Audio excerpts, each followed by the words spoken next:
Patrick Dichter, thank you for joining me today on Acquiring Minds. Patrick, you were a guest on Acquiring Minds early last year. I interviewed you in February 2022, so 10 or 11 months ago. You had recently acquired a bookkeeping business, Appletree, and we talked about your search, why you wanted to buy a business, why you wanted to buy a bookkeeping business in particular, and how you ultimately found and acquired Appletree. Now you are more CEO than searcher, so I wanted to have you back on to hear how things have gone in your first year. Start us off, Patrick, though, with a couple of minutes just on your background and refresh people's memory on your acquisition of Appletree. Well, thanks for having me on. I love the pod. I love hearing these stories. They're inspirational, educational to all of us. So my bio, I'm not an accountant by trade. I got my undergrad and MBA, and I spent 7 years at a digital marketing company in a sales leadership role and loved working with our small business clients. And then I spent 3 years in a small business advisory and coaching firm. And we were constantly referring out bookkeeping. And I just saw how transformational it was for the clients to really have improved bookkeeping. And ultimately, I went looking for a business to acquire. And I closed on Appletree Business Services at the end of 2021. And so I'm about 13 months into owning it and really enjoy it. And we've done a couple more acquisitions since then. So that's my quick bio. Great. Awesome. And how big was Appletree when you acquired it? 1.2 million top line and 330,000 SDE. Perfect. Well, first question for you, Patrick, just broadly, how do you feel about this path of acquisition entrepreneurship, that to buy a business and become a business owner? You were, it's all very abstract, but now you're a year into it. Tell the audience what it feels like and how you reflect back on the decision to go this way. I'm so grateful that I did it. And, I was joking with my wife the other night that I'm so happy for this path. And, just, it's been a ton of work, but just seeing where the firm is at now. And in this season of life, I think it's the right move. I'm working more than I ever have, but, for good reason and for good upside. I don't have any regret. So really happy about it. Beautiful. Okay. And as you said, about 13 months into actual ownership, is there any just top line learning or two from the last year, really about anything, about search, about being a CEO, about small business life, anything that you would want to share to somebody contemplating this path? Yeah, I think for any searcher, what I would tell them is, it's such a roller coaster before you close, and you have to hang in there, work the process. You have to just look at a ton of deals. I'm very grateful for the firm that I bought. It was really well run, and we have a really solid team. And, there were some businesses where I probably would have given you a lot different answer if I would have closed on them. They would have been a lot harder to grow or to scale, or to, frankly, live off of. So for searchers, I would say hang in there, commit to the process, and just know that you'll figure things out sequentially, right? I see so many searchers where I think they get things out of order. They look at a SIM and they're already trying to do due diligence before they've talked to an owner. Talk to the owner, move the deal along, have a second call, have the LOI, figure out the legal later, hire an attorney, right? Figure out the SBA financing later, right? I have a lot of people that, I feel like they look at step 12 before they figure out step 2 and 3. And the analogy I always tell everyone, so Moses Kagan on Twitter, he's a real estate guy. Yeah. But he talks about if you look at enough deals, when a good one comes across, it's like seeing the Matrix. You'll know that it's different and you'll move fast. And I think that's the number one thing that a searcher can do is you just have to look at a ton of deals, and when a good one comes, it'll jump out at you and you got to pounce. I do like that advice. It sounds like a rather magical experience. What I don't like about that advice is that what if I see a really great deal and it's just my first, second, or third business that I'm looking at, I'm not going to have the confidence, if I really internalize this advice, to move on it, because I'm going to say, well, I just can't be smart enough yet to make this call. And maybe the answer is you're probably not. Like, don't let yourself buy the first, second, or third, no matter how good it looks, because you probably aren't smart enough. What do you say to that? Yeah, chances are very unlikely that your first couple ones are going to be good. But, if it does feel like a good one, maybe you compare that to another 4 or 5 and see if it really does rise above. Yeah. You just said a second ago that, you feel very fortunate to have acquired Appletree because you got a really quality business, which is, of course, the name of the game. Is it good in all the ways that you thought pre-close, or have there been surprises that you just got lucky with? No, the things that I thought pre-close was like, okay, this has really good recurring revenue. There's a good team in place. The owner isn't, managing all the clients himself. And all those things have turned out to be true. There's definitely been a ton of challenges and a lot of kind of like speed bumps, right? And some small skeletons in the closet, but not big ones. But those initial things that made me feel good about it have all been true. Great. Okay. Well, let's talk about any numbers behind this past year. What does it look like? It was 1.2 million in sales when you acquired it. Where are you today at the end of 2022 or beginning of 2023? Yeah, we finished up around 2 million in revenue. So we grew about 60% top line. We're on pace for, 3.5 in 2023. If we didn't acquire anyone else. So, team size was 12 team members at closing, and now we're probably 22 team members. And Patrick, I know that you've made 2 acquisitions this year, which we're going to get into here in just a sec. Is that revenue growth due to those acquisitions, or is it in the original Appletree, just organic growth through Appletree? A few things, those closed later in the year, so not a lot of that is from those. We raised prices in July, so that helped a little bit. We've had organic growth. So it's kind of the combination of those 3 things: raising prices, organic growth, and then these other acquisitions. Well, so the raising of prices is not something that you can do every year. So do you think, but you're talking about a lot of growth this coming year as well, and I don't anticipate that you'll raise prices again. No, actually we will. You will, and just kind of along with inflation sort of thing? Yeah. Or Yeah. Okay. So I guess part of the top line growth then is also just keeping pace with inflation. So we a little bit of that. But that 60% number is pretty huge, Patrick. I mean, this is not typically seen in small business. Small business is slow and steady. 60% growth a year is not slow and steady. That's a ton of growth. So you must be psyched. And is there any? So it's. I guess I'm just trying to draw you out a little bit on that. That's a very impressive number. Are you as kind of pleased and surprised by it as I am? I am pleased. It's better than I thought we would do. My goal from the start was to sell 1 or 2 new clients per month, and we've averaged 4. So some of that was just from like low hanging fruit with marketing. Some of it was like I'm just better at sales than the previous owner. I don't know how else to say that. That's my background.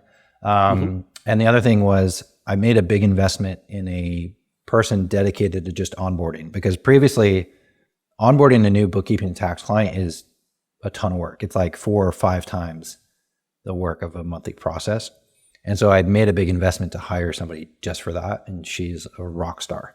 So that kind of like opened up a lot more growth. And then, previous owner only sold in a couple states in New England. And, after I looked really hard at that, I decided to sell nationwide. So that opened up the funnel. And then, my personal network and some inbound from Twitter has helped with new clients as well. Well, you do a great job of getting your name out there on LinkedIn, on Twitter, and that bears fruit in terms of new clients. Yeah. And I think one thing that's been surprising, is like, so many people don't like their accountant. There's a lot of demand out there that if you do a half decent job with marketing, you're going to get leads. It's a matter of like, are they the good leads that you want? And like, are you appropriately staffed to be able to take them on? Because there's so many accountants retiring from the industry, and less students coming in, and not many people love their accountant because they're just notoriously like overworked and like not very communicative. So the amount of demand that's out there has been surprising to me. So I'm not like some sort of like sales and marketing genius. I picked an industry that is like is an easy one to pick up new clients in. Yeah. And do you find that most of your clients are coming from unhappy experiences, or are some of your clients using bookkeeping and accounting services for the first time in AppleTree? It's a little of both. So you have some people who, were frustrated by an accountant with a similar scope and they're moving to us. And then there's some people who have said, I used to only have somebody do taxes once a year, and now I'm ready for like a more full-fledged bookkeeping and tax service, right? Or, we have some of these searchers who are buying a business, so you're picking up a new client that really needs like the full suite of services. Mm-hmm. Mm-hmm. Well, and so you picked an industry with great tailwinds. So that's rule number one in research. Good tailwinds for demand, terrible tailwinds for talent.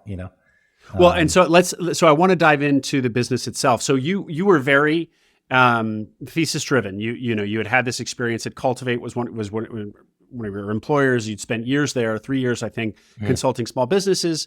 And one of the things that you saw again and again and again was that, like many small businesses, their books were a mess, and you really can't pull any levers well with dirty books. So it was super valuable for all these clients to have clean books. And you just saw the value of bookkeeping, and that was kind of what piqued your interest in bookkeeping. And so now that you've actually been in the industry, and this is no longer kind of an abstract thesis or theory, how do you feel about the business? We've touched on two things: lots of demand, but challenged in terms of supply of people going into this industry as practitioners. Talk to me about that. What's that about? There's just like in the trades, there's just like fewer people all the time, or what? Yes, there's just less. I think some people say that the student that might have gone into accounting, a lot of those are going into software and tech, that kind of like detail oriented, like math bent, type of student is going into writing code. There's heavy burnout. So even people that aren't at retirement age want to leave the industry. Those are the two factors, like people leaving the industry who aren't at retirement age and less students coming into the game. So on the one hand, that's bad news for you because it makes hiring that much harder. On the other hand, it means that prices for your services are going to go up over the next 5 and 10 years. Like, is it a net positive that basically it means that your services are becoming scarcer and therefore you'll be able to charge more over time? Yeah, I'm kind of an optimist, so I'll look at it that way. And I also think like I'm going to figure out recruiting, and I'm going to apply my sales skills to recruiting, whereas other people won't. So I'll be able to recruit. So I'll solve it. So all in all, like, I'm excited about that, and I'll figure it out. One thing that I thought pre-close that's changed is I thought it'd be really easy to offshore, and I don't feel that way anymore. I do think that's inevitable. Like, most firms need to be doing some sort of offshoring eventually, or you can do the low-level skills there. But what I've definitely learned is just how complex accounting is, and all the intricacies of the way U.S. companies work, or the way different states work, or the way tax code is. Like, you can't just offshore quickly. One of the big themes in our first interview was that you are not an accountant, CPA yourself, and how that was a big hurdle to finding a business to buy. There are, I guess, a handful of business brokers in the accounting, financial services world, and they all kind of stonewalled you. They wouldn't send you deals because you didn't have the credential that they looked for. But you made it work for yourself, doing proprietary outreach, by the way. People should really go back and listen to your first episode. It was an awesome one on many levels. Now that you're in the business, was it a problem that you didn't know, that you don't come from an accounting background or bookkeeping background? For question one. Question two, how educated have you gotten on the actual what your business does? I definitely think it was helpful in that I couldn't bring bias to it. I had to slow down and listen. I maybe brought some fresh perspective in. You know, I think now I'm well versed in the fundamentals of bookkeeping and managerial accounting. Tax, I'm very novice there. You know, there's still so much complexity to tax. I'm, trying to learn that all the time.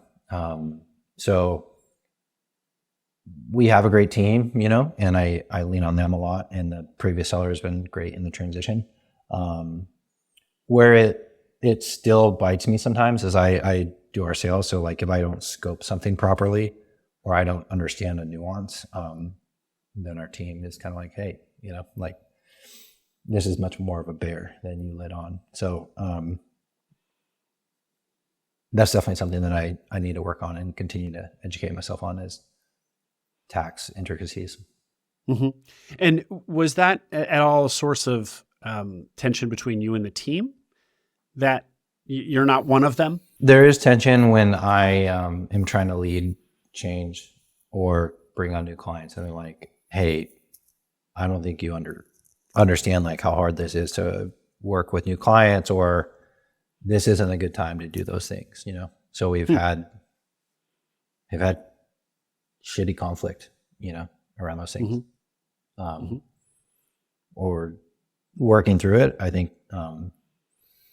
But that's come up where they're like, dude, leave us alone. You have no idea what this is like from, December to April. One of the other things that we talked about in your first interview was you were initially looking for pure bookkeeping, and you didn't want to buy a firm that was doing tax work. You kind of loosened that criteria. You saw Appletree, and talking to the owner of Appletree, the business that you now bought, that you now own, gave you some comfort that it would be fine. Now, talking to a year later, I hear you mention tax work a lot. So has it ultimately become a big part of the business, or what? Break down the kind of the relative percentages of strict bookkeeping and tax work. Yeah, I'm definitely grateful that I did buy a firm that includes tax. Tax now is probably 30 to 40% of our revenue. But the reason I like that we do tax is because on the client delivery side, even if you're doing bookkeeping, you're going to get pulled into tax related questions and conversations as tax planning comes up or depreciation comes up, or, year-end changes are made.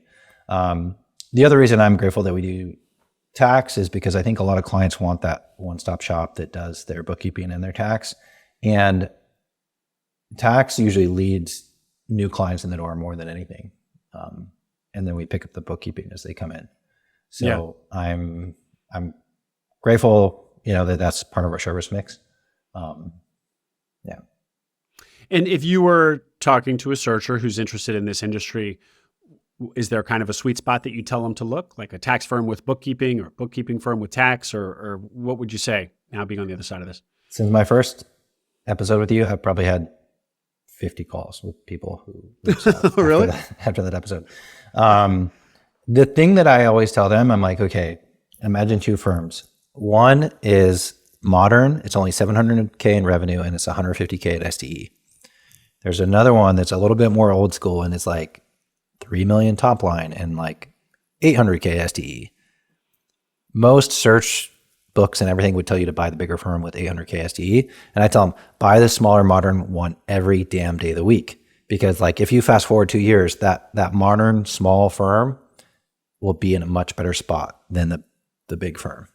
So I tell them to look for like recurring billing, cloud-based, bookkeeping, if you can, or bookkeeping and tax as a bundle, versus like, picking up most of your revenue just during the tax season, or bookkeeping being an afterthought. That's just like, it's so painful to try to change a firm like that, that, you want recurring revenue and you want modern tech focused accounting. Well, that was going to be my follow-up question. It's like, is the opportunity not to buy a larger firm and retrofit it, or I guess forward fit it? Sorry for the vulgarity. Stay the fuck away. Like it's not worth it. Okay. There's like 3 layers of change management. You have staff behavior, you have client behavior, and you have technology. And it's just brutal to try to take like all those on and change it over. Okay. It's brutal. Like, Apple Tree, when I bought it was probably like a 7 out of 10 modern, and to get it to like an 8.5 has been really hard. And if you were to try to take like an old school firm that's like a 3 out of 10 modern and like bring it to a 9, like, good luck. Like, forget it. Yeah. Okay. All right. Listen to the man here, audience. One of the things that you had envisioned, what your vision was doing something of a roll up. I think I heard you on David Barnett say like the sweaty startup, the Nick Huber of accounting firms. Yeah. And then now that seems hopelessly naive. And you swore, in fact, that you wouldn't do any more acquisitions, though you have, and we're gonna hear you tell us why. But what was it that you were naive about? And was that an initial vision? Did it turn out to be impossible? Well, it's just back on how hard change management is. After your first one, if you're going to do roll-ups, you have to be really intentional that the client profile is similar, the tech stack is similar, the pricing is similar, right? So like at Apple Tree, we use QuickBooks Online for bookkeeping. We use UltraTax for tax. Our clients are billed monthly. Our team is paid on a percentage of the production that they do. Like those are just core tenets of the way the business runs. And if I were to try to acquire something that was tax only and the bookkeeping they did do was on zero and no clients had monthly billing and like all the team is on hourly or salary, like those are just so incongruent that trying to get any type of synergy is going to be difficult. And accountants don't like change, So like if you're coming in, acquiring a firm, and you're trying to tell them that like, we're going to change our billing, your pay is going to change, you got to learn different software, like people that are already like overworked, it's a tough hill to climb, So the reason I did end up doing these other acquisitions is because one of them was identical to our type of firm. And then the other one was like, 80% match and like really modern, profitable firm. But otherwise, I just think like, you can't do the massive roll-up thing in accounting. You'll churn staff and you'll churn clients. It's just the integration piece just doesn't work. Yeah. Yeah. And these two acquisitions. So let's hear briefly what happened there. Did they just come across your desk, or were you kind of still out there searching a little bit? So the smaller one was about $150K in revenue, was in our association, and that owner came to me. He said, like, why don't I merge with you so that these clients have a home if I do retire? So that went pretty well. And then the other one, I was just poking around on these sites where accounting firms are listed, and I saw one that was listed for sale by owner, and it was like very different. It read like recurring billing, also had CFO services, had a very strong niche. Everything was cloud-based, So I reached out to them. I didn't hear back, emailed again, didn't hear back. And I saw it was based in Denver. I was like, hey, I'm going to be in town.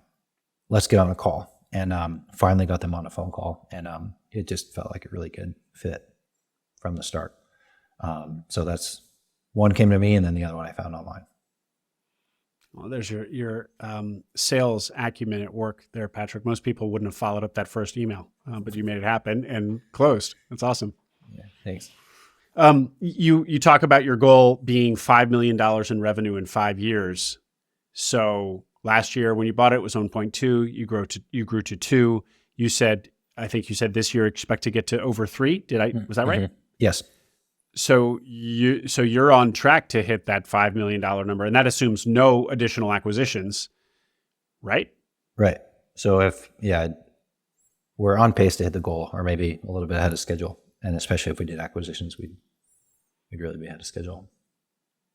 And let's actually talk about acquisitions versus organic growth. So episode that aired last week about Logan and Bradley in Austin, who acquired a landscaping business and thought that they were just going to grow through acquisition, and then ultimately found that organic growth, meaning just growing through sales, was a much better dollar for dollar way to do so.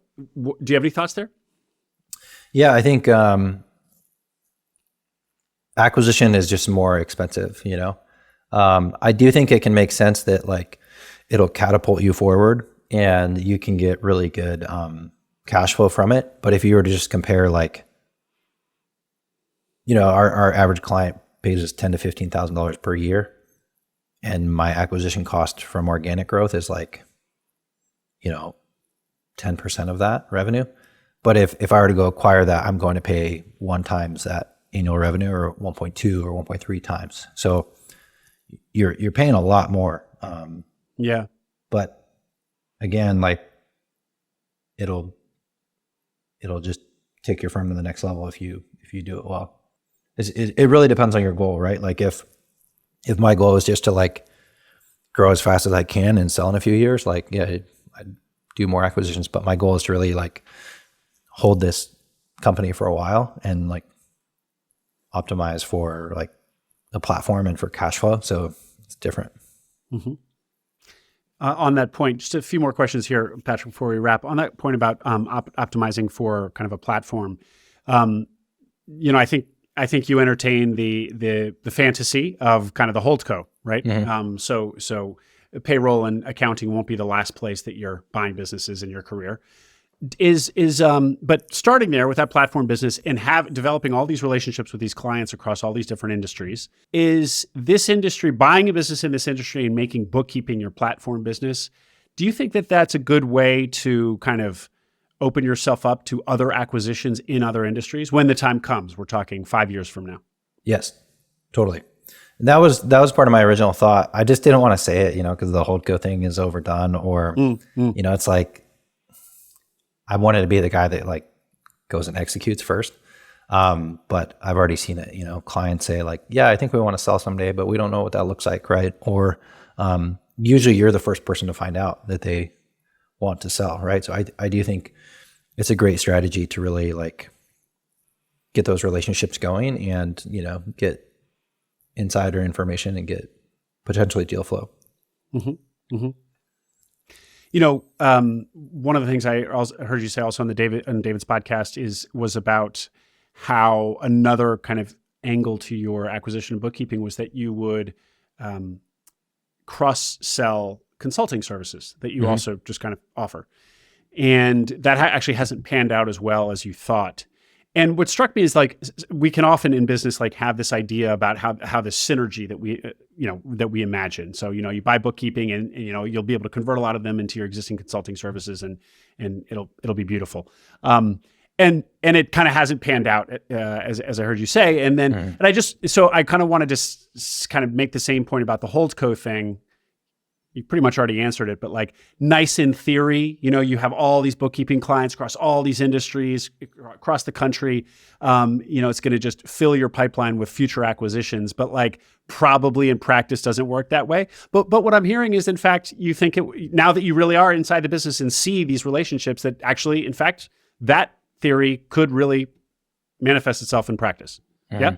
Yeah, I think so. I mean, whether it's worth it at that time is like TBD, right? So if I'm making a good amount of money, it's like, okay, do I go through all this effort again in this like really time intensive thing, or do I just invest in real estate and equities and call it a day, you know? Yeah. So. Yeah, fair enough. Okay. The 2 more questions for you here, Patrick. First, you bought a business that had $330,000 in STE. So that's kind of buying small. And a lot of people would say, no, you got to buy larger, buy 750, buy $1 million in EBITDA. It comes up over and over again on the pod. Now that you're in it and you've grown in, you know, you're on your way to growing into that STE. Do you have any thoughts on that advice that you hear so much about buying big?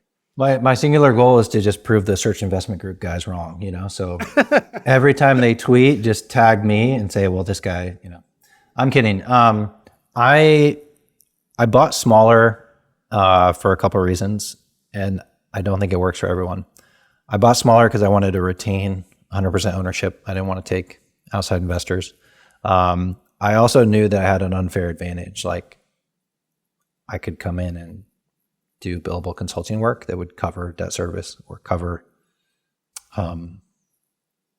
growth. I don't think many people can do that, right? If you go buy a plumbing company, you can't say like, oh, I was an investment banker and like, let me drive new revenue all of a sudden through the business, right? Like, so I kind of had a unique advantage there. I think the other reality is like, there's not that many like accounting firms that come up for sale that you're going to be able to get as a searcher. Like if they are 500, 600, $1 million in EBITDA, like private equity and regional firms are going to beat you every day of the week, unless you're just paying some outrageous multiple, right? Unless you're paying like 7 or 8x, like you're just not going to be able to close on those. So I was just betting on my ability to, have a competitive advantage post-close. Great. And then lastly, Patrick, looking back on your transition, so when we spoke the first time, you were kind of right in the middle of your transition. You were very freshly in the seat. Do you look back on that time, that transition period, and is there anything that you would have done differently? Did you do something wrong? The one thing I wish we would have closed sooner. So we closed December 31st, and I wanted to close November 1st.